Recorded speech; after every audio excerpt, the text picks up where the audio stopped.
Hi friends, welcome to Hema Spicy சமையல். இன்னைக்கு ragi cookies எப்படி பண்ணுறதுன்னு பார்க்கலாம். ரொம்பவே டேஸ்டியாக இருக்கும், ஹெல்த்தியாக குட்டீஸ்க்கு நீங்களே வீட்டிலே ரெடி பண்ணி கொடுத்துடலாம்.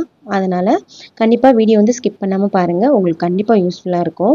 இன்னைக்கு ராகி குக்கீஸ் வந்து 1/2 kg அளவுக்கு நான் பண்ணியிருக்கேன். இது ஒரு கஸ்டமருக்காக 1/2 kg அளவுக்கு நான் ரெடி பண்ணியிருக்கேன். பட் நான் உங்களுக்கு வீடியோவில் சொல்லும்போது 1/4 கிலோ மெஷர்மெண்ட்டுக்கு நான் சொல்லிடுறேன்.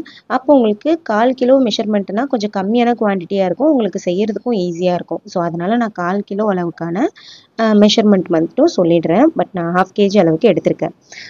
இப்போ பட்டர் பார்த்தீங்கன்னா ரூம் டெம்பரேச்சருக்கு இருக்கிற மாதிரி பார்த்துக்கோங்க. பட்டர் வந்து 50 கிராம்ஸ் பட்டர் எடுத்துக்கோங்க. 1/4 கிலோ அளவுக்கு 50 கிராம்ஸ் அளவுக்கு பட்டரு. ராகி ஃப்ளார் பார்த்தீங்கன்னா 100 கிராம்ஸ் அளவுக்கு எடுத்திருக்கேன்.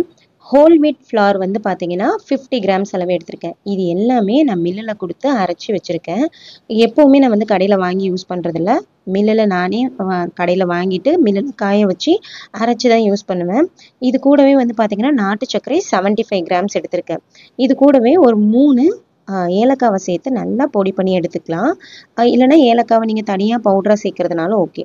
இப்போது ஏன்னா குழந்தைங்களுக்கு பண்ணும்போது ஏலக்காய் வந்து வாயில் தட்டுப்படாமல் இருக்கிறதுக்காக நீங்கள் தனியாக பவுடராக அரைச்சிட்டு சேர்த்துக்கிட்டாலும் பரவாயில்ல. இப்போ நான் பட்டர் கூட நாட்டு சர்க்கரை சேர்த்துட்டு அந்த ஏலக்காவும் சேர்த்து நான் அதில் அரைச்சிருக்கேன். எல்லாத்தையுமே வந்து ஒரு பீட்ரு வச்சு நல்லா வந்து 1 ஸ்பீடில் வச்சு பீட் பண்ணி எடுத்துக்கலாம்.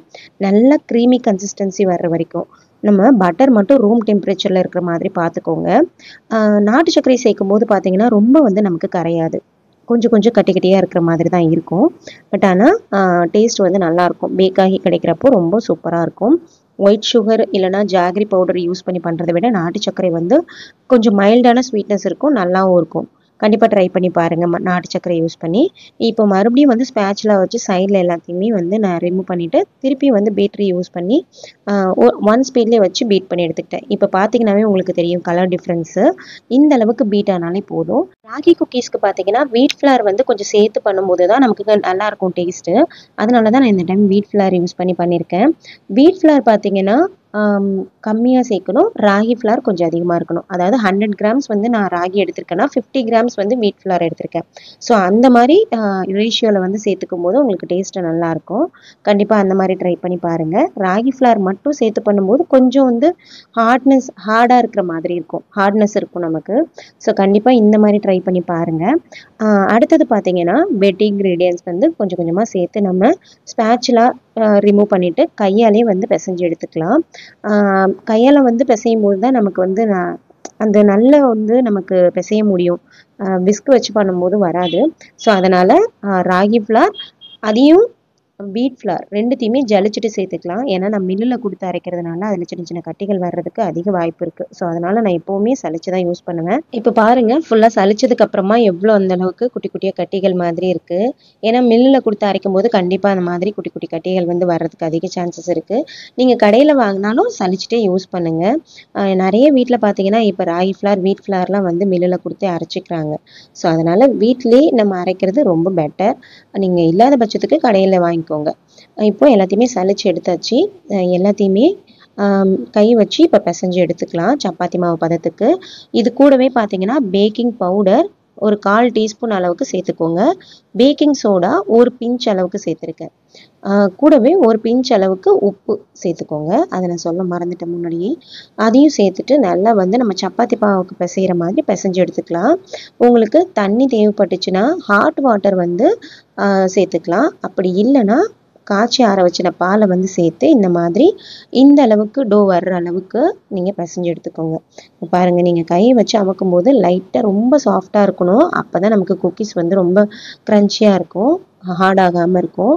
அதே மாதிரி குக்கீஸ் வந்து பேக் பண்ணும்போது எப்படி பேக் பண்ணணுன்றதையும் நான் சொல்கிறேன். ஏன்னா குக்கீஸ்க்கு வந்து பேக்கிங் டைம் வந்து ரொம்ப ரொம்ப இம்பார்ட்டண்ட்.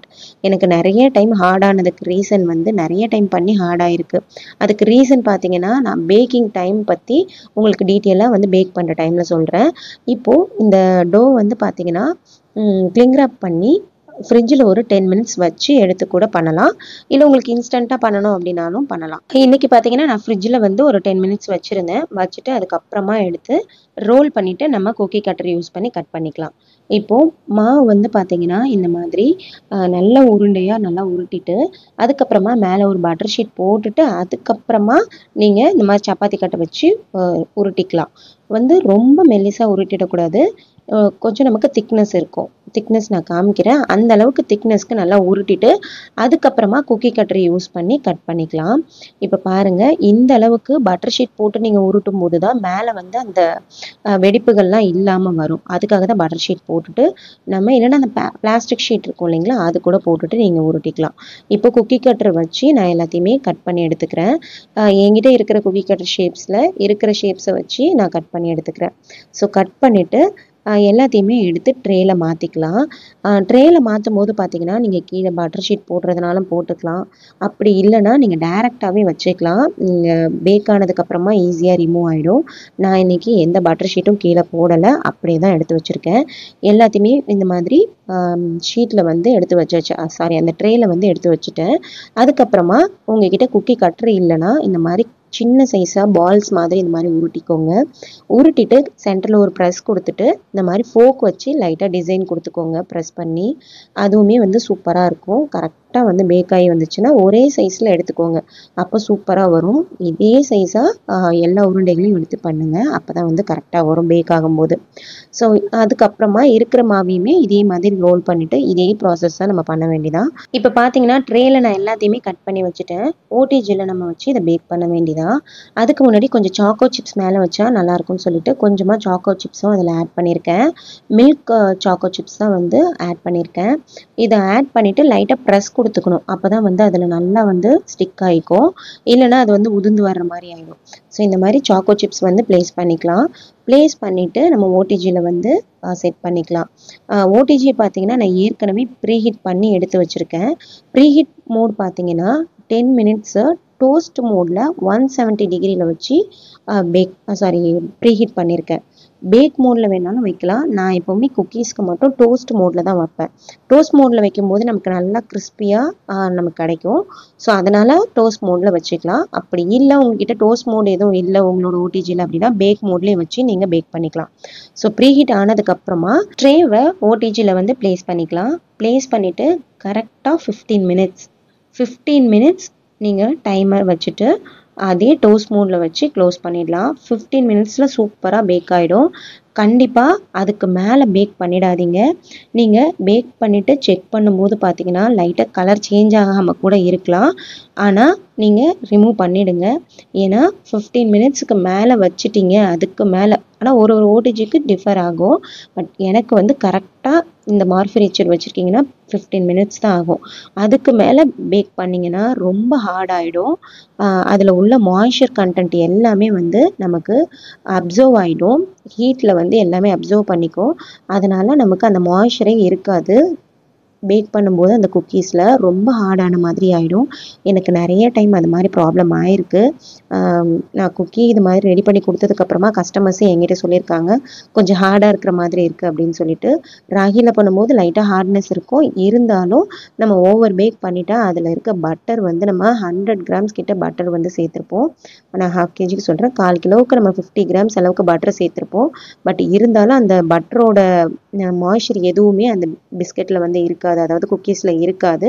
ஸோ அதனால் நீங்கள் வந்து ரொம்ப ஓவர் பேக் மட்டும் பண்ணிடாதீங்க. அதை மட்டும் கொஞ்சம் கவனமாக பார்த்துக்கோங்க. இப்போ பார்த்தீங்கன்னா தெரியும் குக்கீஸ் வந்து கீழே வந்து ரொம்ப ப்ரௌன் கலராலாம் ஆகாது. உங்களுக்கு மைதா குக்கீஸ்னால் நல்லா தெரியும் பார்க்குறதுக்கு ப்ரௌன் கலர் ஆனது. பட் இதில் வந்து அந்த அளவுக்குலாம் தெரியாது. பட் ஆனால் குக்கீஸ் நல்லா பேக் ஆகிருக்கும். நீங்கள் வந்து நல்லா ஆற வச்சதுக்கு அப்புறம் தான் உங்களுக்கு தெரியும். குக்கீஸ் வந்து பேக் ஆகிடுச்சுன்னு சொல்லிட்டு செக் பண்ணும்போது பார்த்தீங்கன்னா குக்கீஸ் வந்து சாஃப்டாக இருக்கிற மாதிரி தான் இருக்கும். அது நல்லா ஆறுனதுக்கு அப்புறமா தான் நமக்கு கிறிஸ்பியாக இருக்கும். ஸோ அதனால் குக்கீஸ் வந்து பேக் ஆகலை அப்படின்னு சொல்லிட்டு இன்னும் 5 மினிட்ஸ் வச்சிடாதீங்க. கண்டிப்பாக குக்கீஸ் வந்து ஓவர் பேக் ஆகி ஹார்ட் ஆகிடும். கண்டிப்பாக நல்லா இருக்காது. கண்டிப்பாக இதை மட்டும் ஃபாலோ பண்ணுங்கள். சூப்பராக உங்கள் குக்கீஸ் இருக்கும். வீடியோ பிடிச்சிருந்தா லைக் பண்ணிவிட்டு சப்ஸ்கிரைப் பண்ணுங்கள். தேங்க்யூ.